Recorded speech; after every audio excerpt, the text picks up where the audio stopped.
पाठशाला, ज्ञान का मैं सिंधु। सिंधु मतलब दरिया। अनंत भगवंतों ने मुझे ज्ञान का दरिया कहा। ऑनलाइन में रजिस्ट्रेशन में तो बधानो खूब उत्साह पण मळ्यो छे।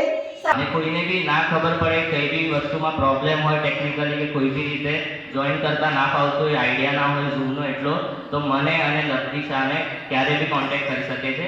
पुण्य पाप का करने वॉशिंग, शुद्धात्म तत्व के मार्ग में करने रनिंग, ज्ञान सिंधु पाठशाला इज द बेस्ट चॉइस। गति का चक्कर कच्चा है, मोक्ष हमारा पक्का है। मुनिपन तुम मोह नसाना, अच्छे अच्छे संस्कार तुम पाना। बच्चों पाठशाला पर